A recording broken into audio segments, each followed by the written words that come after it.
दोस्तों नमस्कार, उम्मीद करता हूं आप सब लोग अच्छे होंगे।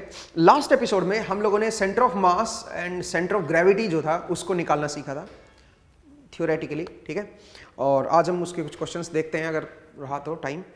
एंड आज जो हमारा मेन फोकस है वो सेंट्रोइड पे रहेगा, centroid of volume, centroid of area, centroid of line. तो उसको आज दोबारा से देखेंगे। दूसरी बात ये कि नेक्स्ट क्लास में मैं आपको एक एक्सपेरिमेंट करके दिखाऊंगा और मैं आपको बताऊंगा कि सेंट्रोइड पॉइंट एंड किसी भी ज्योमेट्री का सेंट्रोइड पॉइंट एंड जो सेंटर ऑफ ग्रेविटी पॉइंट है वो सेम भी आ सकता है और डिफरेंट भी आ सकता है। अगर मैं ज्योमेट्री लूंगा उस ज्योमेट्री की डेंसिटी को वेरी कर दूं पोजीशन के हिसाब से, तो फिर मेरा सेंटर ऑफ ग्रेविटी शिफ्ट हो जाएगा सेंट्रोइड पॉइंट से, सेंटर ऑफ वॉल्यूम से या सेंट्रोइड पॉइंट से आप कह सकते हो। तो सेंट्रोइड पॉइंट जो है वो जरूरी नहीं है कि सेंट्रोइड पॉइंट पे ही मेरा सेंटर ऑफ ग्रेविटी हो या सेंटर ऑफ मास हो। वो तभी होगा जब आपका एक तो जी हर जगह क्या रहना चाहिए, कांस्टेंट, डायरेक्शन भी कांस्टेंट रहनी चाहिए, डायरेक्शन भी एक जैसी होनी चाहिए, और एक वॉल्यूम डेंसिटी जो है, मास डेंसिटी, माफ कीजिएगा मैं कई बार वॉल्यूम डेंसिटी बोल देता हूं उसको, मास डेंसिटी जो है, मास पर यूनिट वॉल्यूम जो है वो आपका कांस्टेंट रहेगा। तो होमोजीनियस मटेरियल अगर है तो सेंट्रोइड पॉइंट पे ही आपका सेंटर ऑफ ग्रेविटी पॉइंट होगा। बट अगर वो वेरी कर गया तो ऐसा नहीं होगा दोस्तों, इसलिए इस पॉइंट को ध्यान रखिएगा, बड़ा ही इंपॉर्टेंट पॉइंट है ये, ठीक है। तो चलिए मैंने आपको मैं फिर से एक बार जरा वापस आता हूं सेंट्रोइड पे। अच्छा, कई बार मैं मिस्टेक करता रहता हूं स्पेलिंग की, वो थोड़ा सा आप माफ कीजिएगा, ठीक है। CNTROID ये होता है सेंट्रोइड। तो सेंट्रोइड ऑफ वॉल्यूम पहले ये देख लेते हैं एक बार। और ये कैसे निकाला था मैंने, बताओ। x bar is equal to क्या था बताओ, ये होता है हमारा, बोलिए क्या था, ये था हमारे पास x tilde dv upon total volume, ठीक है। ऐसे ही आप y बार निकाल सकते हो, तो बनेगा y टिल्डा dv, आप कोई स्मॉल वॉल्यूम ले लो ना y टिल्डा लोकेशन पे, तो y tilde dv divide by total volume. ऐसे ही z बार निकाल सकते हो, z tilde dv divide by small volume. तो इस तरह से आप x bar, y bar and z बार निकाल सकते हो। सेंट्रोइड ऑफ वॉल्यूम जो है उसको आप कैलकुलेट कर सकते हो। वॉल्यूम का जो सेंट्रोइड आएगा वो इस तरह से आप जो है कैलकुलेट कर सकते हो। आसान कहानी है, ठीक है, इजी केस है। मुझे उम्मीद है आपको ये समझ आया। ये जो सेंट्रोइड ऑफ वॉल्यूम है यही मेरा सेंटर ऑफ ग्रेविटी बनता है। कब, मैंने बताया, जब आपकी डेंसिटी जो रो है, मास डेंसिटी, वो हर जगह कांस्टेंट रहनी चाहिए पूरे रीजन के अंदर, और आपका जो जी की वैल्यू है वो भी आपकी हर जगह सेम रहनी चाहिए, तब आपका सेंटर ऑफ ग्रेविटी के बराबर ही आ जाएगा ये पॉइंट, ठीक है। अब आइए centroid of area, centroid of area ये क्या होता है दोस्तों। एरिया का सेंट्रोइड कैसे निकालेंगे, उसमें बस dv की जगह dA कर दो भाई। x bar equal to x tilde dA divide by total area, and y bar क्या बनेगा, y tilde dA divide by total area, and z bar जो बनेगा वो बनेगा z tilde dA divide by total area. अब जो centroid of area होता है वो सेंटर ऑफ ग्रेविटी के बराबर हम लोग थोड़ा अवॉइड करते हैं उस चीज को, क्योंकि एरिया में डेंसिटी नहीं काउंट होती है, एरिया के थिकनेस नेग्लिजिबल हो जाते हैं ना, सरफेस बनता है। तो सेंटर ऑफ ग्रेविटी को आप सेंट्रोइड ऑफ वॉल्यूम पे आप लोकेट कर सकते हो, वो कंडीशन जो मैंने बताई उनके अगर सेटिस्फाई करा देते हो तो। बट सेंट्रोइड ऑफ एरिया के साथ मत उसको कीजिएगा, ठीक है। ऐसे ही centroid of line, centroid of line देखते हैं।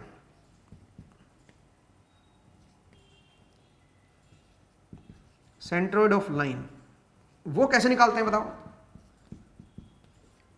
x tilde dl divide by total length of the line. Total length, कोई लाइन है, कोई लीनियर कोई ब्लॉक है, उसका अगर आपको x बार निकालना हो या उसका y बार निकालना हो, उसका सेंट्रोइड निकालना है बेसिकली। अब आप बोलोगे सर इनका सिग्निफिकेंस क्या है, सिग्निफिकेंस अभी समझेंगे भाई।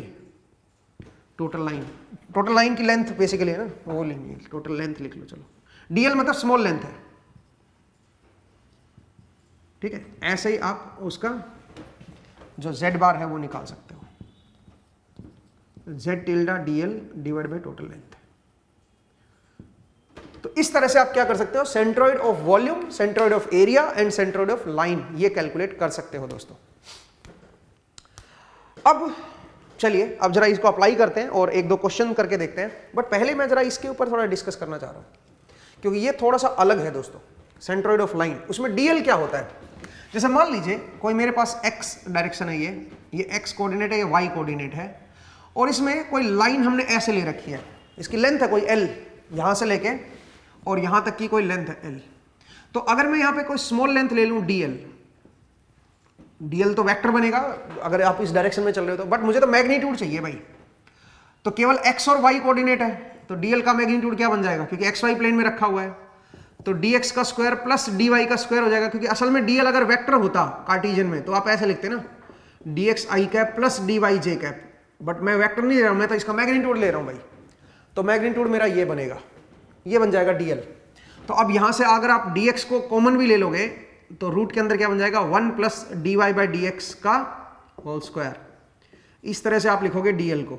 तो डिपेंडिंग ऑन आप x के रेस्पेक्ट में इंटीग्रेट करना चाहते हो कि y के रेस्पेक्ट में, आप इसको dl को ऐसे भी लिख सकते हो भाई, ये मैग्नीट्यूड है, ठीक है। और दूसरा आप dl को ऐसे भी लिख सकते हो, अगर आप dy को कॉमन लेते हो तो इस तरह का बनेगा, dx अपॉन dy का होल स्क्वायर प्लस 1। इस तरह का भी आप इसको लिख सकते हो दोस्तों। ये इसका यूज करेंगे अभी हम, देखना सेंट्रोइड ऑफ लाइन निकालेंगे ना, तब इसका हम इस्तेमाल करेंगे, ठीक है। तो मुझे उम्मीद है भाई आपको ये समझ आया कि सेंट्रोइड ऑफ लाइन कैसे निकालोगे, सेंट्रोइड ऑफ एरिया कैसे निकालोगे, एंड सेंट्रोइड ऑफ वॉल्यूम जो है वो कैसे आप कैलकुलेट करोगे। तो चलिए अब एक काम करते हैं, इसके ऊपर कुछ क्वेश्चंस करते हैं, ठीक है।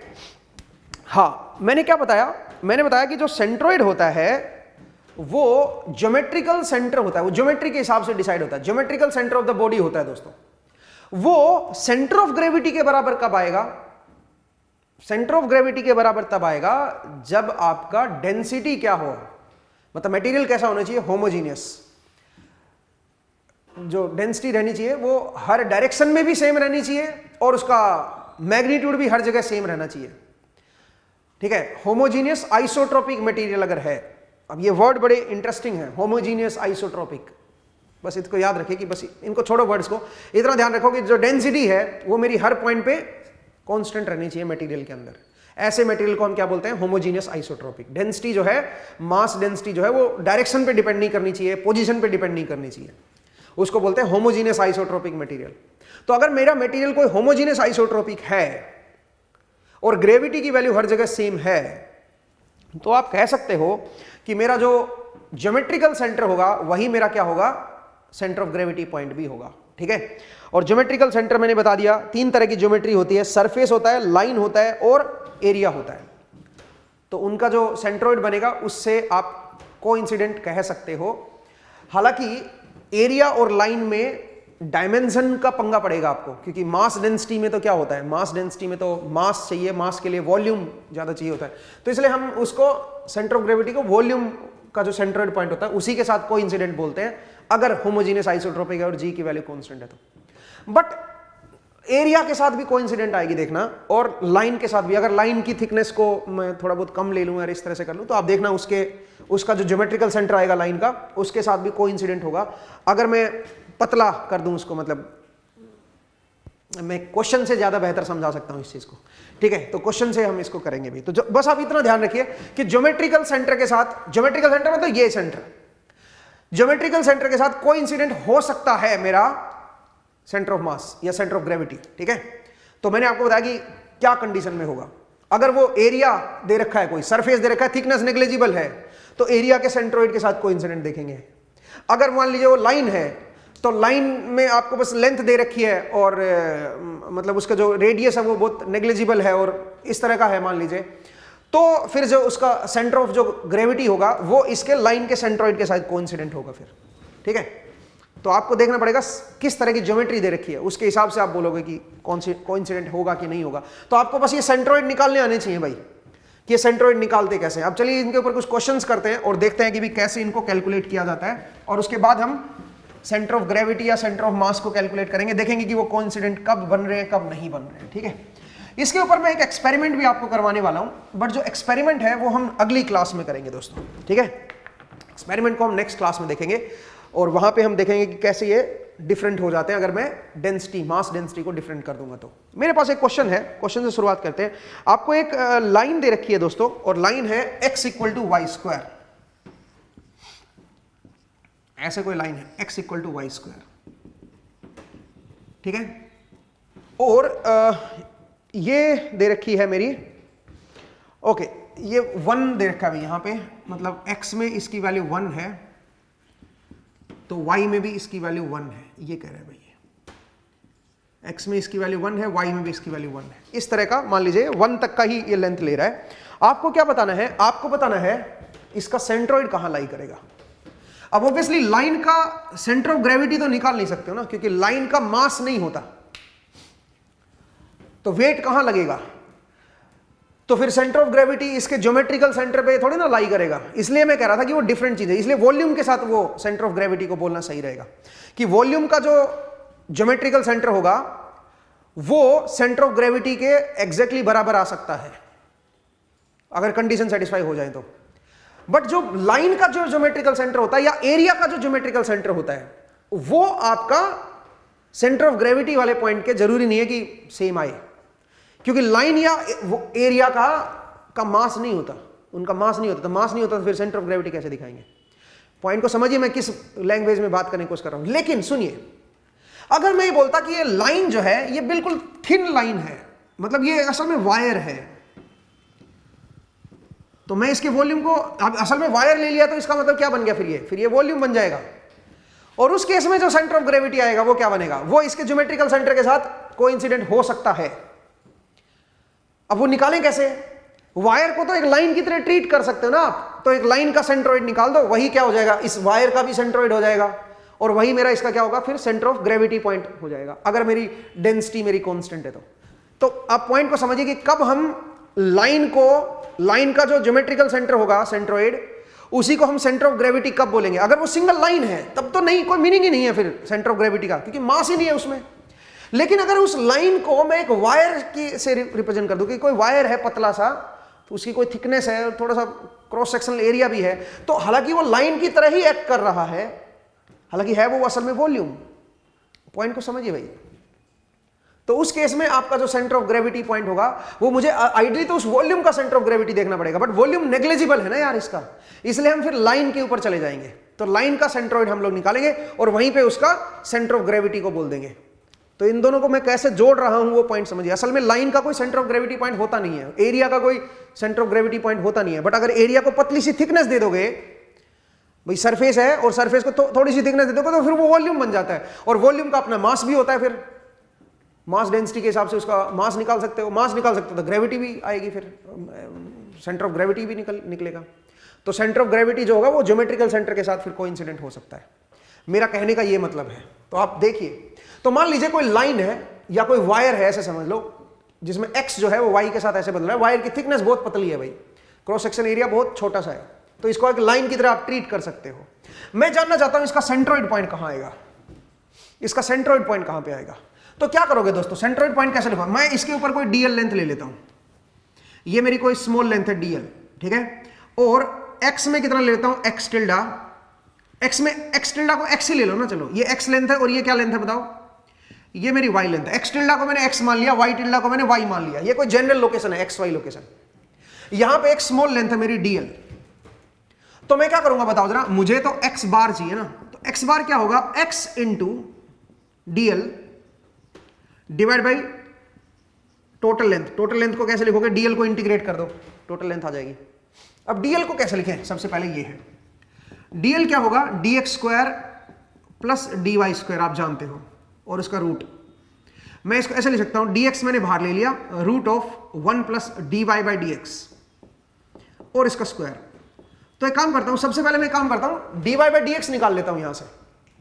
तो dy बाई dx कैसे निकालोगे, या dx बाई dy की टर्म में भी आप लिख सकते थे इसको, ठीक है, dx बाई dy की टर्म में भी लिख सकते हैं, जरा देखिए कैसे।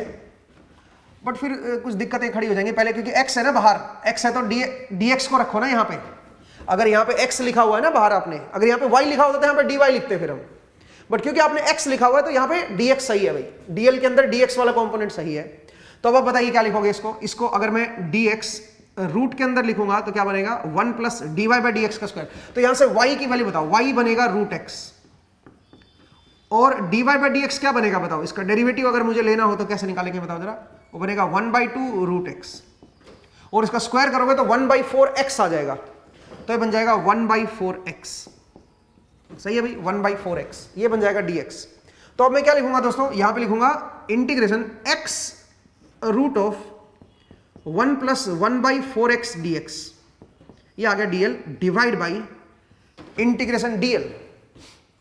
तो यहां पे इंटीग्रेशन dl में क्या लिखूंगा, dl में चाहे तो यही लिख दो, चाहे आप dl को dy की टर्म में भी लिख सकते थे। जरा देखिए dl equal to dy root of क्या बन जाएगा बताओ जरा, यहां पे dy को अगर मैं कॉमन लूंगा तो ये बन जाएगा dx अपॉन dy इसका स्क्वायर प्लस 1, एक बार देख लो। और dx अपॉन dy क्या बनेगा बताओ, यहां से dx अपॉन dy क्या बन जाएगा दोस्तों बताइए 2y। ठीक है, तो आप इसको ऐसे भी लिख सकते हो dl को root of 4y square plus 1 dy, आप ऐसे भी कह सकते हो। ठीक है, आप dl को ये भी लिख सकते हो दोस्तों, तो यहां पे भी आप ये लिख सकते थे dl को, लेकिन फिर दिक्कत क्या होती, फिर यहां पे dy आ जाता और आगे x होता, फिर x को y की टर्म में लिखना पड़ता फिर आपको।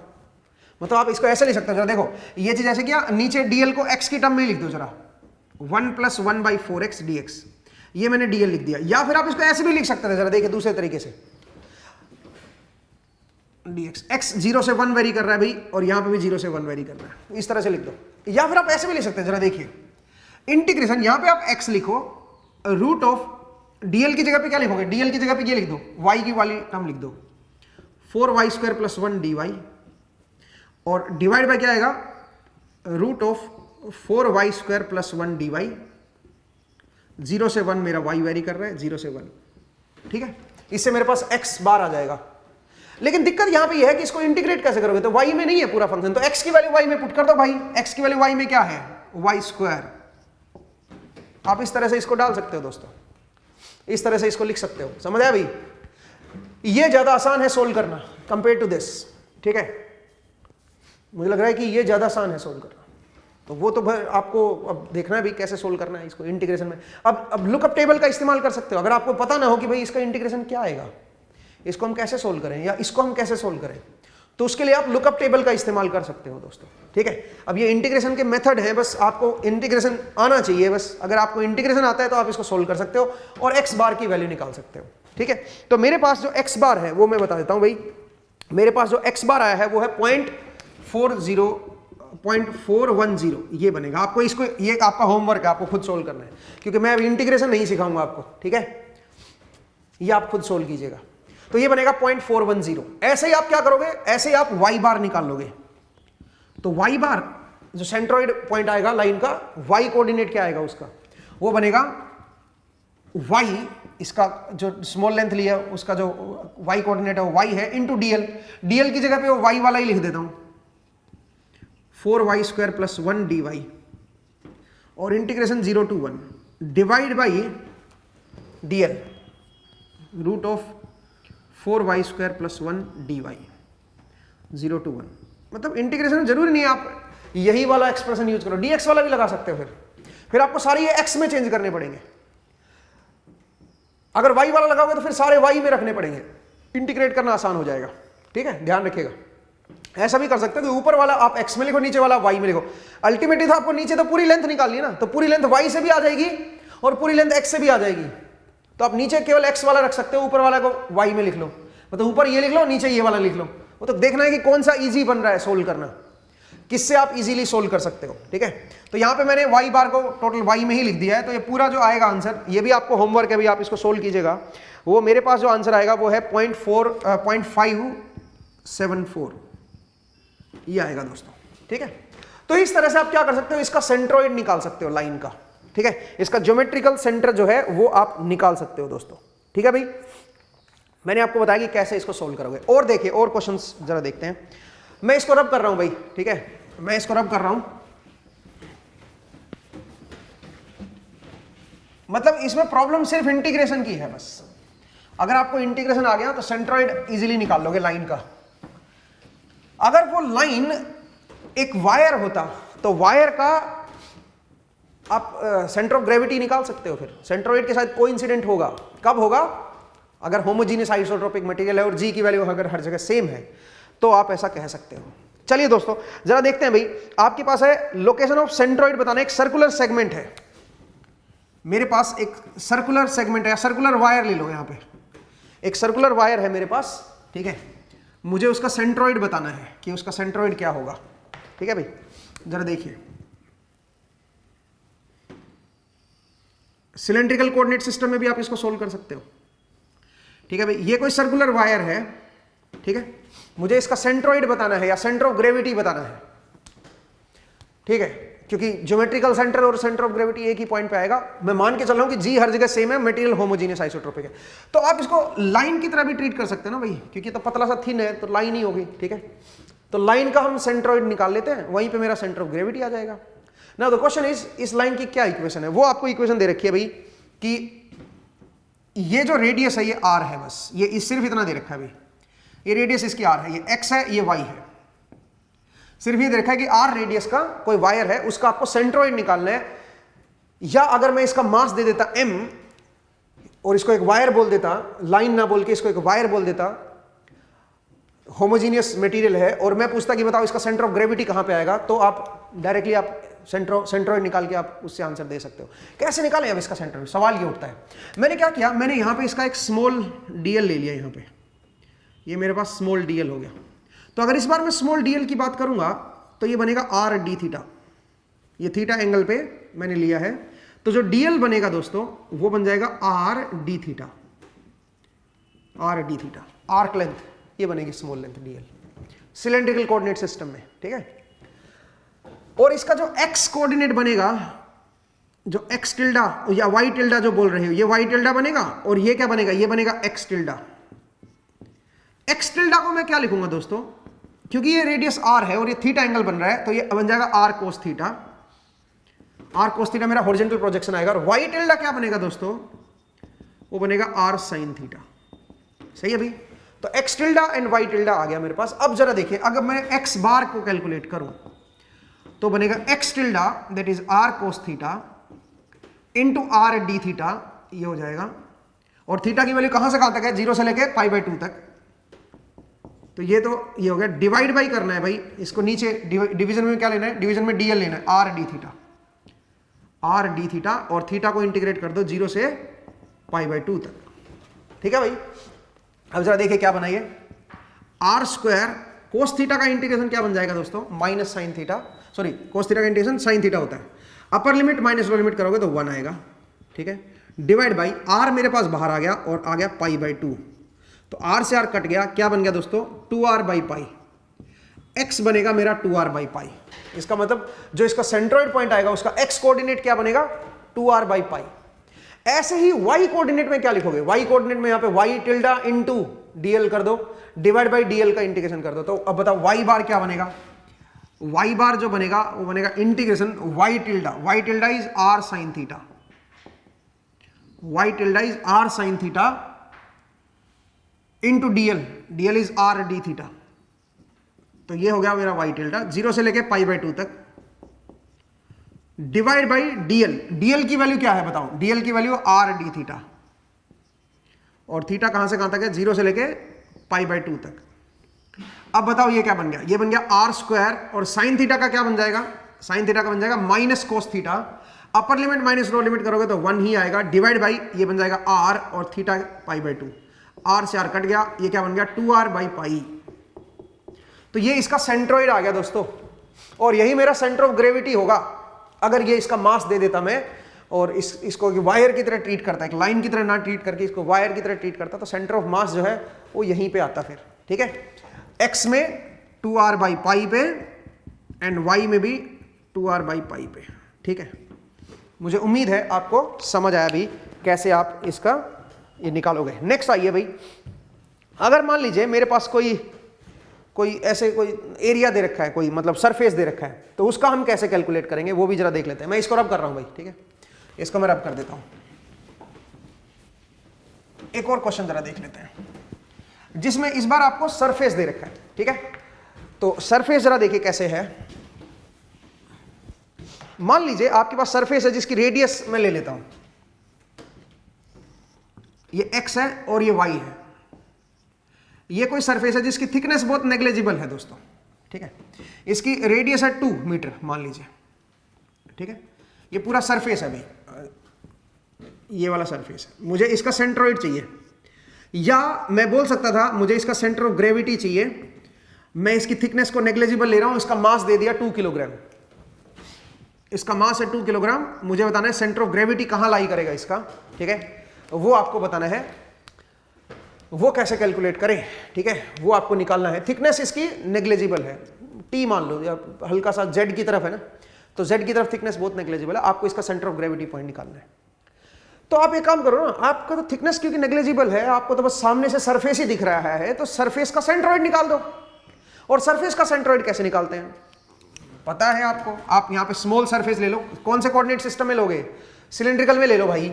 सिलेंड्रिकल कोऑर्डिनेट सिस्टम में स्मॉल सरफेस बताओ क्या बनेगा, जो स्मॉल सरफेस है, बताओ यहां पे क्या चीज नहीं बदल रही है, यहां पे z नहीं बदल रहा। अगर आप ध्यान से देखें इस सरफेस पे z की वैल्यू कांस्टेंट है, तो dl क्या होता है small surface cylindrical coordinate system में, dr r cap plus r d phi phi cap plus dz z cap.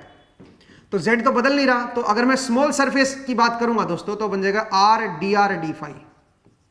ये मेरा स्मॉल सरफेस बनेगा, ये मेरा जो स्मॉल सरफेस है वो आ जाएगा यहां पे, ये मेरा स्मॉल सरफेस हो गया दोस्तों, ठीक है। dA आ गया मेरे पास। अब अगर मेरे पास dA आ गया है जिसकी वैल्यू मैं r dr d फाई लिख रहा हूं, तो मैं क्या कर सकता हूं, मैं ये कहां पे है बताओ, ये कहां से, ये r डिस्टेंस पे है सोचिए। तो इसका x कोऑर्डिनेट क्या बनेगा, इसका x, ये कोई फाई एंगल पे है, अभी ध्यान देना, किसी फाई एंगल पे r रेडियस पे लिया मैंने, और इस तरह से मैंने स्मॉल सरफेस एरिया लिख दिया। अब अगर मैं इसका x कोऑर्डिनेट x टिल्डा की बात करूं तो ये बनेगा r cos फाई, और y कोऑर्डिनेट की अगर मैं बात करूं तो बनेगा r sin फाई, ये बन जाएगा y टिल्डा। स्मॉल सरफेस का जो सेंट्रोइड पॉइंट होगा वो यहीं पे लाई करेगा ना स्मॉल सरफेस का, तो बट मुझे तो पूरे सरफेस का चाहिए, तो मुझे क्या करना पड़ेगा बताओ, मुझे इसको इंटीग्रेट करना पड़ेगा, x बार चाहिए भाई। तो x बार क्या बनेगा, इसका x टिल्डा कितना है, इसका खुद का जो सेंटर ऑफ मास या सेंट्रोइड पॉइंट आएगा वो यहीं पे आएगा इसके सेंटर पे, और x कोऑर्डिनेट क्या है उसका x कोऑर्डिनेट है r cos phi into dA की वैल्यू क्या हो जाएगी r dr d फाई, तो r करोगे तो r स्क्वायर हो जाएगा ना भाई। अब बताओ r कहां से कहां तक वेरी करेगा, r वेरी करेगा मेरा 0 से लेके 2 तक, और फाई कहां से कहां तक वेरी करेगा बताओ जरा, 0 से लेके π/2 तक। बोलिए दोस्तों सही है क्या, divide by total area. Total area के लिए क्या करना पड़ेगा, r dr d phi, r कहां से कहां तक वेरी करेगा बताओ जरा, 0 से लेके 2 तक, और फाई कहां से कहां तक वेरी करेगा, 0 से लेके π/2 तक। बोलिए दोस्तों सही है क्या। तो अगर मैं इसको सोल्व करूंगा तो क्या बन जाएगा, यहां से देखो, यहां से अगर आप देखोगे तो पहले cos फाई का ले लें फाई के रेस्पेक्ट में, तो cos फाई का इंटीग्रेशन क्या बनेगा, sin फाई।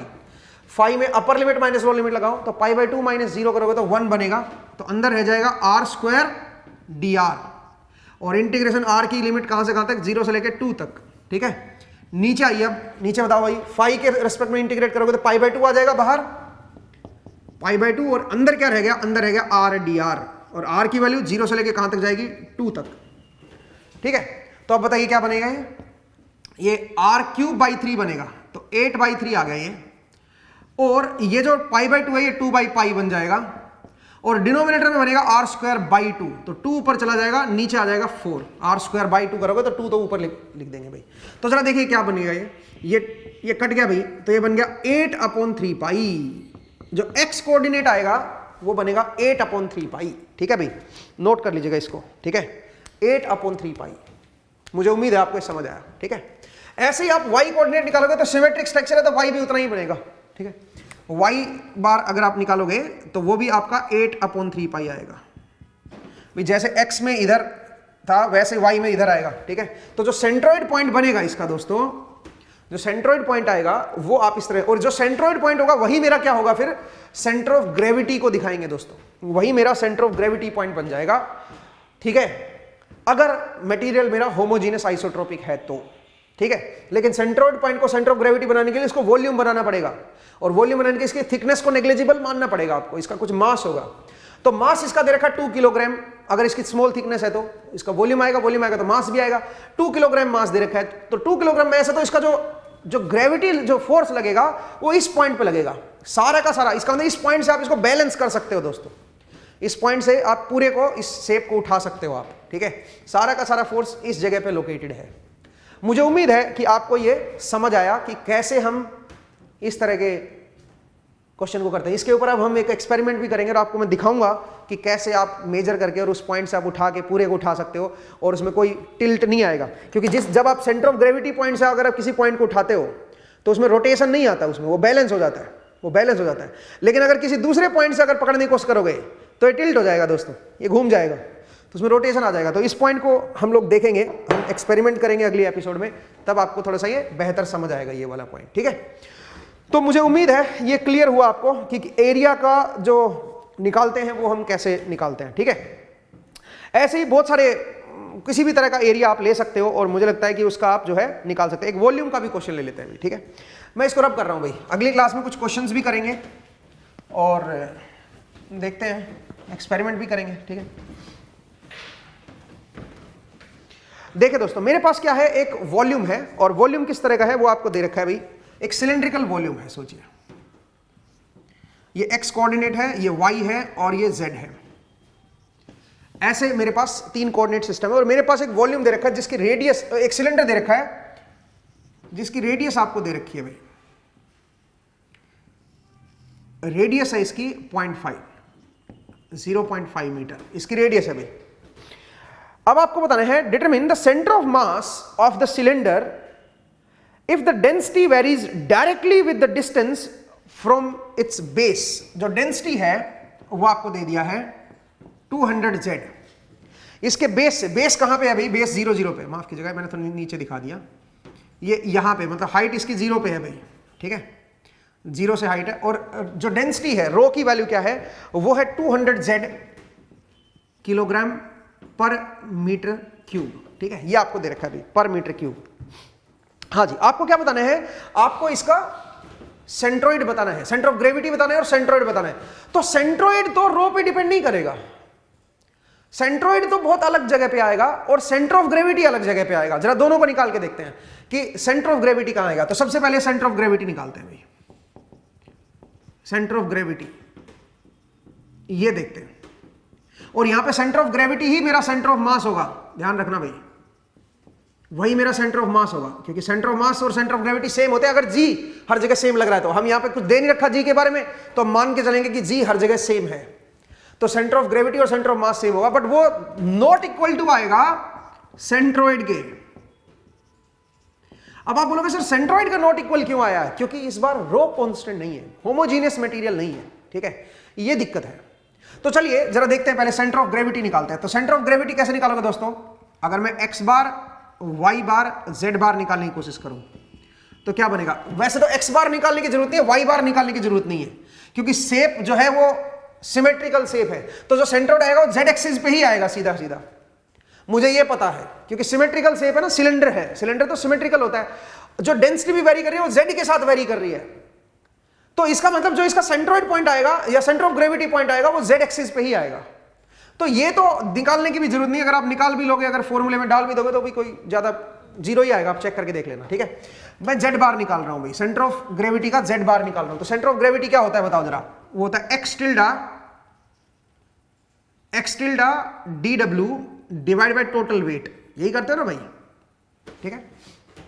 और dw को क्या लिखोगे बताओ जरा, वेट क्या है, x tilde into g dm divide by gm, यही करोगे भाई।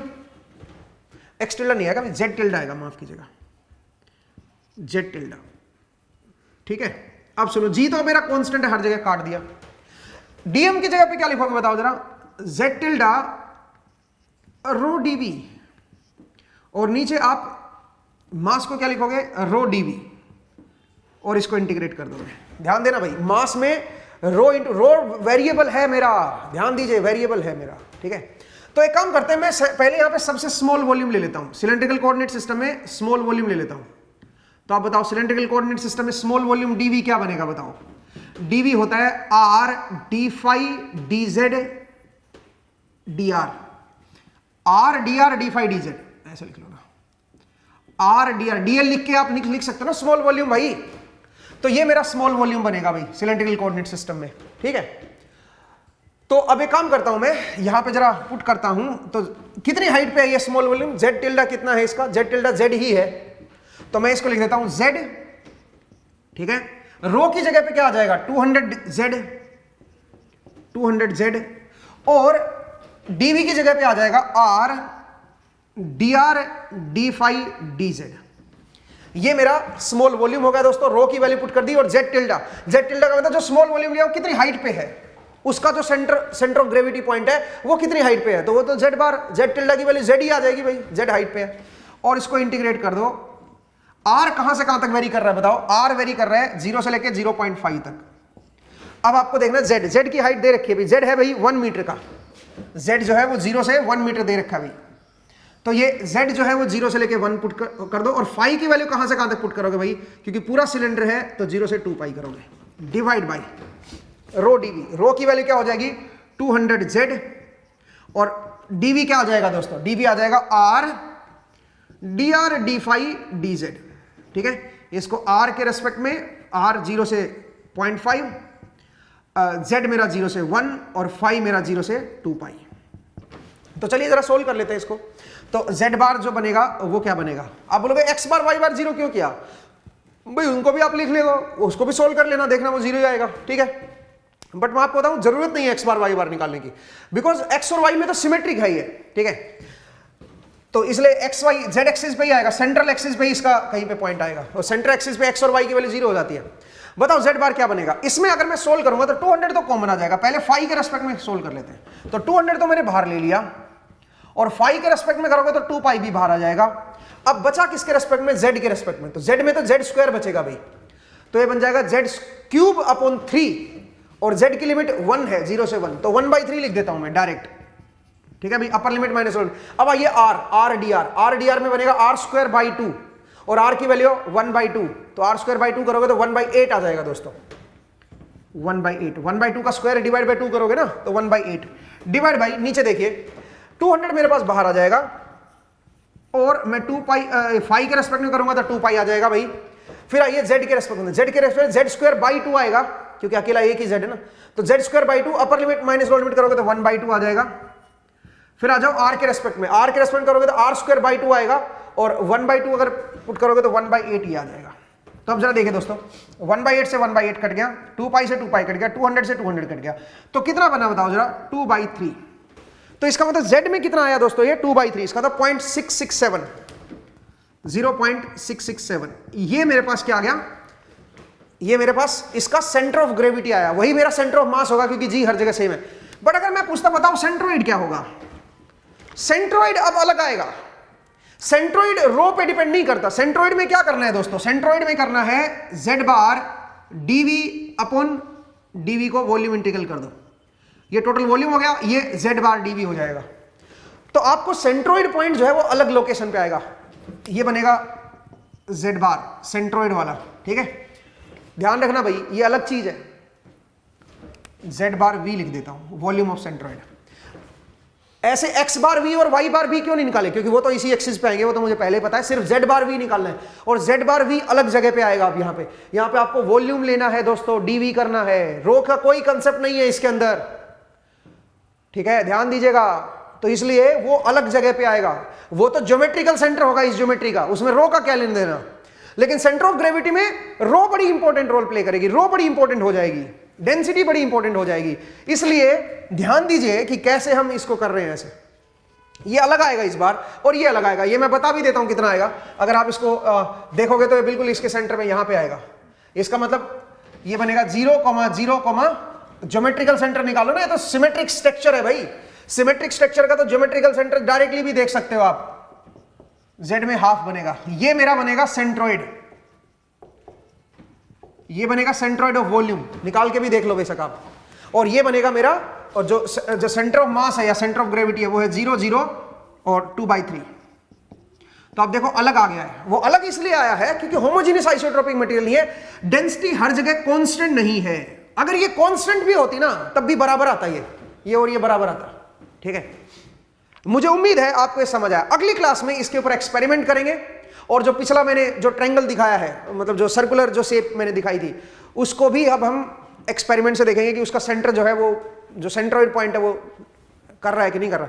लेकिन मुझे मटेरियल जो है वो होमोजीनियस लेने पड़ेंगे और एक बार नॉन होमोजीनियस मटेरियल भी लेते हैं, दोनों से देखेंगे। ठीक है, तो आज के एपिसोड में हम इतना ही करेंगे दोस्तों।